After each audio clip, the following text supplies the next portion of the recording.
Yolu keçərkən qaçmağın yaratdığı təhlükə.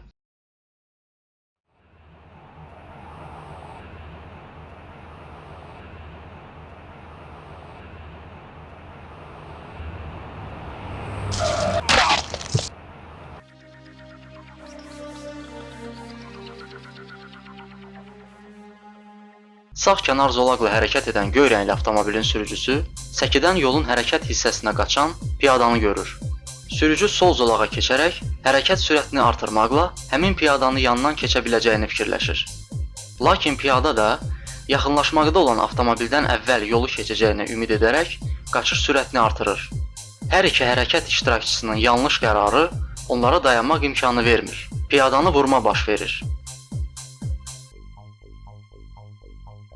Piyadalar yolun hərəkət hissəsini yalnız piyada keçidləri ilə, o cümlədən yeraltı, yerüstü piyada keçidləri ilə keçməlidirlər.